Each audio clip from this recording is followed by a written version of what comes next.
ایک بہت بڑی پیش رفت ہوئی ہے جس کے اثرات پوری دنیا پر پڑیں گے اور 70 سال پرانا تنازعہ حل کی طرف بڑھتا نظر آ رہا ہے۔ عرب ممالک اور اسرائیل کے درمیان تنازعہ 7 دہائیوں پرانا ہے۔ اسرائیل اور عرب ممالک میں 3 جنگیں بھی ہو چکی ہیں، مگر اب اس تنازع کے حل میں ایک بڑی پیش رفت ہوئی ہے۔ امریکہ، اسرائیل اور متحدہ عرب امارات میں تاریخی معاہدہ ہوا ہے جس میں اسرائیل نے اتفاق کیا ہے کہ وہ اب مقبوضہ علاقے میں مزید آباد کاری نہیں کرے گا۔ اس کے علاوہ آئندہ اسرائیل اور متحدہ عرب امارات کے وفود ملیں گے اور پھر معاہدے ہوں گے۔ اسرائیل اور متحدہ عرب امارات نے باہمی تعلقات کو بہتر بنانے پر اتفاق کر لیا ہے۔ صدر ٹرمپ، اسرائیل کے وزیر اعظم نتن یاہو اور ابوظہبی کے ولی عہد شہزادہ محمد بن زائد نے ایک مشترکہ بیان جاری کیا ہے، اور اس بیان کے مطابق تینوں رہنماؤں نے آج بات کی ہے اور اس بات پر اتفاق کیا ہے کہ اسرائیل اور متحدہ عرب امارات کے درمیان تعلقات معمول پر لائے جائیں گے۔ یہ امید ظاہر کی گئی ہے کہ یہ تاریخی پیش رفت مشرق وسطیٰ میں امن کے قیام میں مدد دے گی۔ اس بیان میں مزید کہا گیا کہ اسرائیل مقبوضہ فلسطین کے مزید علاقے اسرائیل میں ضم کرنے کے منصوبے کو معطل کر دے گا۔ یہ بہت بڑی پیش رفت ہے۔ اسرائیل اب مزید آباد کاری نہیں کرے گا۔ بیان کے مطابق تینوں ممالک کو کئی مشترکہ چیلنجز کا سامنا ہے اور اس تاریخی معاہدے کے بعد تینوں ممالک کو مشترکہ فائدہ ملے گا۔ ساتھ ہی اس بات پر بھی اتفاق کیا گیا ہے کہ آئندہ آنے والے ہفتوں میں اسرائیل اور متحدہ عرب امارات کے وفود ملاقات کریں گے اور پھر سرمایہ کاری، سیاحت، براہ راست فلائٹس، سیکیورٹی، ٹیلی کمیونیکیشن، ٹیکنالوجی، انرجی، کلچر، سفارت خانوں کے قیام اور دو طرفہ دلچسپی کے امور سے متعلق معاہدوں پر دستخط کریں گے۔ بیان کے مطابق مشرق وسطیٰ کی دو طاقتوں کے درمیان براہ راست رابطوں کے آغاز سے خطے میں معاشی استحکام آئے گا۔ بیان کے مطابق اس سفارتی کامیابی کے نتیجے میں اور امریکی صدر ڈونلڈ ٹرمپ کی درخواست پر اسرائیل فلسطین کے علاقوں میں مزید آباد کاری معطل کر دے گا۔ دیگر عرب ممالک کے ساتھ تعلقات میں بہتری کے لیے کوششیں کرے گا۔ امریکہ، اسرائیل اور متحدہ عرب امارات پر اعتماد ہیں کہ دیگر ممالک کے ساتھ بھی اس طرح کی سفارتی بات چیت ممکن ہے اور یہ تینوں ممالک اس مقصد کے لیے ایک ساتھ کام کریں گے۔ تینوں ممالک کے ایک ساتھ آگے بڑھنے سے خطے میں مسلمانوں، یہودیوں اور عیسائیوں کو مدد ملے گی۔ آگے بیان میں کہا گیا ہے کہ اسرائیل اور متحدہ عرب امارات ایک ساتھ مل کر کورونا وائرس کے لیے ویکسین کی تیاری کے لیے کام کریں گے۔ بیان کے مطابق تعلقات کے معمول پر آنے اور پرامن سفارتکاری کے نتیجے میں امریکہ کے 2 اتحادی قریب آئیں گے اور یہ دونوں ممالک مل کر امریکی صدر کا مشرق وسطیٰ میں قیام امن کا ایجنڈا آگے بڑھائیں گے۔ مشترکہ بیان میں آگے کہا گیا ہے کہ تمام فریق اسرائیل اور فلسطین کے درمیان تنازع کے جامع حل کے لیے کوششیں جاری رکھیں گے جو اس امن معاہدے کا ویژن ہے۔ اس کے نتیجے میں تمام مسلمان امن کے ساتھ مسجد اقصیٰ کا دورہ کر سکیں گے اور وہاں عبادت کر سکیں گے اور یروشلم کے دیگر مقدس مقامات کو تمام مذاہب کے لوگوں کے لیے کھولا جانا چاہیے۔ یہ پورا بیان ہے، یہ بہت بڑی پیش رفت ہے۔ اس کے نتیجے میں مشرق وسطیٰ میں امن پیدا ہونے کی امید پیدا ہو گئی ہے۔ خود امریکی صدر ڈونلڈ ٹرمپ نے ٹویٹ کیا کہ آج بہت بڑا بریک تھرو ہوا ہے۔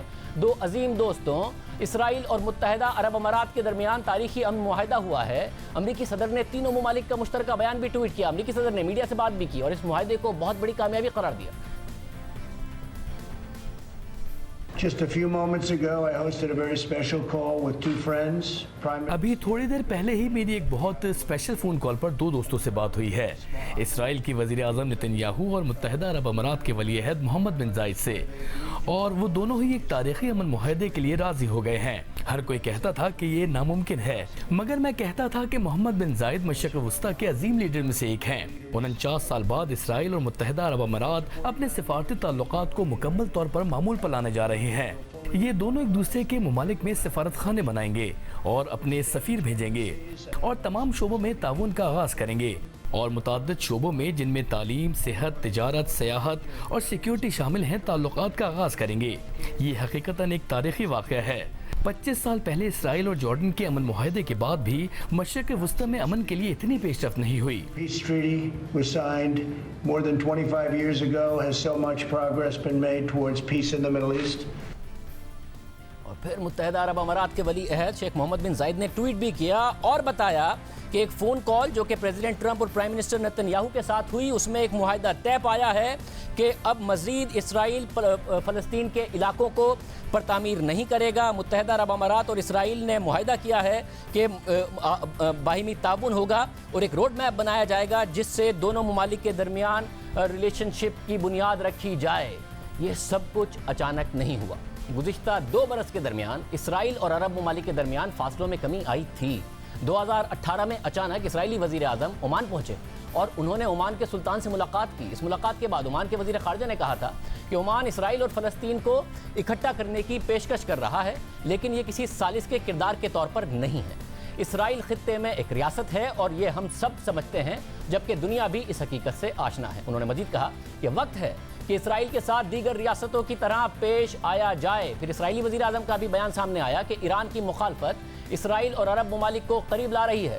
इसी तरह इसराइल की वज़ीर सकाफ़त ने मुत्तहिदा अरब अमारात का दौरा किया था। वो अबू धाबी की शेख ज़ैद मस्जिद गईं। मस्जिद के दौरे के बाद इसराइली वज़ीर ने सोशल मीडिया पर लिखा कि उन्हें खुशी है कि वो पहली सीनियर इसराइली शख्सियत हैं जिन्होंने मस्जिद में मेहमानों की किताब में अपने तासुरात का इजहार किया।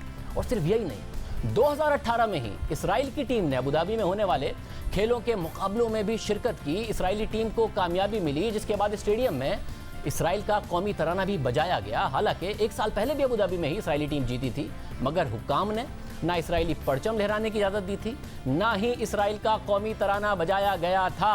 अप्रैल 2018 में सऊदी वली अहद मोहम्मद बिन सलमान ने भी एक इंटरव्यू में ये मौक़िफ़ इख्तियार किया था कि इसराइलियों को अपनी सरजमीन का हक हासिल है।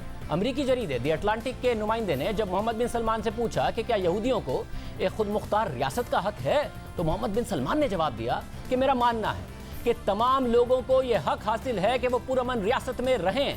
मेरा मानना है कि फ़लस्तीनियों और इसराइलियों को अपनी अपनी ज़मीन का हक है, मगर हमें मामूल के ताल्लुकात और इस्तेहकाम के लिए एक अमन मुआहदे को यकीनी बनाना होगा। एक सवाल के जवाब में मोहम्मद बिन सलमान ने वाज़ेह किया कि उनके मुल्क को यहूदियों से कोई मसला नहीं है। सहाफ़ी ने मोहम्मद बिन सलमान से सवाल पूछा कि क्या ईरान सऊदी अरब और इसराइल को करीब लाने की वजह है, तो मोहम्मद बिन सलमान ने जवाब दिया कि इसराइल एक बड़ी मईशत है और इसकी मईशत में तरक्की भी हो रही है। इसके अलावा भी इसराइल के साथ बाहिमी दिलचस्पी के मामलात हैं। अगर अमन हो तो इसराइल और खलीजी ममालिक में बाहिमी दिलचस्पी की बहुत सी बातें हैं, ख़ासतौर पर मिस्र और उर्दन की। इसके अलावा सऊदी अरब इंडिया की एयरलाइन को इसराइल जाने के लिए अपनी फ़िज़ाई हुदूद इस्तेमाल करने की इजाज़त दे चुका है, मगर इसराइल और फ़लस्तीन में तनाज़े की वजह से गुज़िश्ता 7 दिहाइयों से अरब ममालिक और इसराइल के ताल्लुकात कशीदा रहे हैं। इसका एक बहुत बड़ा तारीखी पस मंज़र है।